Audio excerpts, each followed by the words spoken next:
اللہ سے ڈرو، تمہیں گناہوں کے باوجود بھی اللہ کی نعمتیں مل رہی ہیں۔ کسی کا دل توڑ کر معافی مانگنا بہت آسان ہے، لیکن اپنا دل ٹوٹنے پر دوسروں کو معاف کرنا بہت مشکل ہے۔ اللہ سے رجوع کرنے میں کیسی جھجک، اس کے پاس تو گزرے ہوئے کل کی معافی بھی ہے اور آنے والے کل کا انعام بھی۔ وہ جو اپنے نصیب پر روتا رہا، اسے خبر نہیں خدا نے اس کے حق میں اور بھی بہتر لکھا ہے۔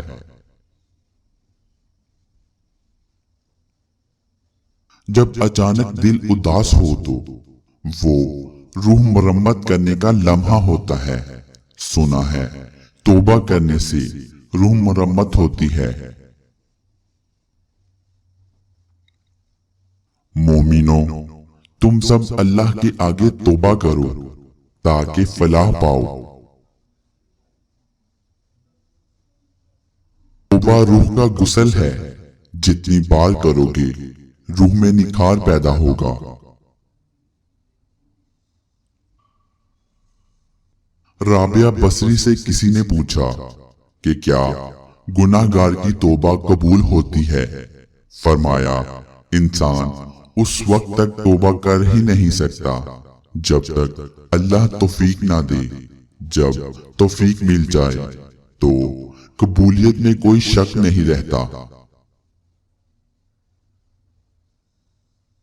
توبہ ایسا دروازہ ہے جو موت کی ہچکی تک کھلا رہتا ہے۔ شیطان کو حکم کر سجدہ انسان کو وہ نافرمانی کر گیا۔ انسان کو دے کر توبہ کی توفیق خدا مہربانی کر گیا۔ توبہ کرنے میں تاخیر سے بچو، کیونکہ موت اچانک آتی ہے۔ اور پھر اللہ سے معافی مانگو، پھر اس کی طرف رجوع کرو۔ بے شک میرا رب مہربان محبت کرنے والا ہے۔